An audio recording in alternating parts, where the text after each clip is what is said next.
ನಮಸ್ಕಾರ ಕರ್ನಾಟಕ. ನಾನು ನಿಮ್ಮ ಶೇಖರ್ ಹೊಣೆನೂರು. ಕೆಲವು ವರ್ಷಗಳಿಂದ ವಿದ್ಯಾರ್ಥಿಗಳಿಗಾಗಿ ಬಳ್ಳಾರಿಗೆ ಹೋಗಲು ಬಸ್ ಇರಲಿಲ್ಲ. ಆದರೆ ಈಗ ನಮ್ಮ ಹೊಣೆನೂರಿನ ವಿದ್ಯಾರ್ಥಿಗಳಿಗೆ ಬಳ್ಳಾರಿಗೆ ಹೋಗಲು ಬಸ್ ಇದೆ. ಆದರೆ ಅದು ಸರಿಯಾದ ಸಮಯಕ್ಕೆ ಬರ್ತಿಲ್ಲ. ಬೇಗನೆ ಬಂದು ಬೇಗನೆ ಹೋಗ್ಬಿಡುತ್ತೆ, ಇಲ್ಲಾಂದರೆ ಲೇಟಾಗಿ ಬರುತ್ತೆ ಅಂತಂದು ವಿದ್ಯಾರ್ಥಿಗಳು ಅಂತ ಇದ್ರು. ಮೊನ್ನೆ ಶುಕ್ರವಾರ ಕಂಡಕ್ಟರ್ ಮತ್ತು ಡ್ರೈವರ್ ಹತ್ರ ನಮ್ಮ ವಿದ್ಯಾರ್ಥಿಗಳು ಮಾತಿನ ಜಗಳನೇ ಆಡ್ಬಿಟ್ಟಿದ್ದಾರೆ.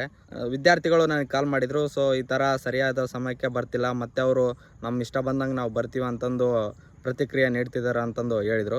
ಹೊಣೆನೂರಿನ ವಿದ್ಯಾರ್ಥಿಗಳಿಗೆ ಹೇಳಿದೆ, ಸೊ ಅವ್ರ ಹತ್ರ ಏನೂ ಮಾತಾಡೋಕೆ ಹೋಗ್ಬೇಡ್ರಿ. ನಿಮ್ಗೆ ಯಾವ ಟೈಮ್ಗೆ ಬಸ್ ಬೇಕೋ ಆ ಟೈಮ್ಗೆ ಲೆಟ್ರ್ ಬರ್ಕೊಂಡೋಗಿ ಡಿಪೋಗೆ ಕೊಟ್ಟು ಅವ್ರ ಹತ್ರ ಸೀಲು ಸೈನ್ ಹಾಕ್ಸ್ಕೊಂಡು ಬನ್ನಿ ಅಂತಂದು ಹೇಳಿದೆ. ನಮಗೆ ಬೇಕಾದ ಟೈಮ್ಗೆ ಲೆಟ್ರ್ ಬರ್ಕೊಂಡೋಗಿ ಡಿಪೋ ಮ್ಯಾನೇಜರ್ ಹತ್ರ ಸೀಲು ಸೈನ್ ಹಾಕ್ಸ್ಕೊಂಡು ಬಂದಿದ್ದಾರೆ. 8 ಗಂಟೆಯಿಂದ 8 ಗಂಟೆ 5 ನಿಮಿಷದ ಒಳಗೆ ಬಸ್ಸು ಬಿಡಬೇಕು. ನಮಗೆ ಆವಾಗಲೇ ಕರೆಕ್ಟಾಗಿ ಕ್ಲಾಸಸ್ಗೆ ಹೋಗೋಕ್ಕೆ ಸಾಧ್ಯ ಆಗುತ್ತಂತಂದು. ಸೊ ಇನ್ಮೇಲೆ ಬಸ್ಸು ಬೇಗ ಬಂದು ಬೇಗ ಹೋದ್ರು ಅಥವಾ ಲೇಟಾಗಿ ಬಂದ್ರೂ ಸಹ ಈ ಲೆಟ್ರನ್ನು ತೋರಿಸಿ, ಸೊ ನಾವು ಡಿಪೋದಿಂದ ಈ ಥರ ಲೆಟ್ರ್ ತಂದಿದ್ದೀವಿ, ಸೊ ಇದೇ ಸಮಯಕ್ಕೆ ನೀವು ಬಿಡಬೇಕಂತಂದು ಡ್ರೈವರ್ ಆ್ಯಂಡ್ ಕಂಡಕ್ಟರ್ಗೆ ಹೇಳಿ, ಸೊ ಅವ್ರ ಹತ್ರ ಮಾತಿನ ಜಗಳ ಆಡೋಕ್ಕೂ ಮುಂಚೆ ಈ ಲೆಟ್ರನ್ನು ತೋರಿಸಿ ಅಂತಂದು ಹೊಣೆನೂರಿನ ವಿದ್ಯಾರ್ಥಿಗಳಿಗೆ ಎಲ್ಲರಿಗೂ ಹೇಳೋಕ್ಕೆ ಇಷ್ಟಪಡ್ತೀನಿ.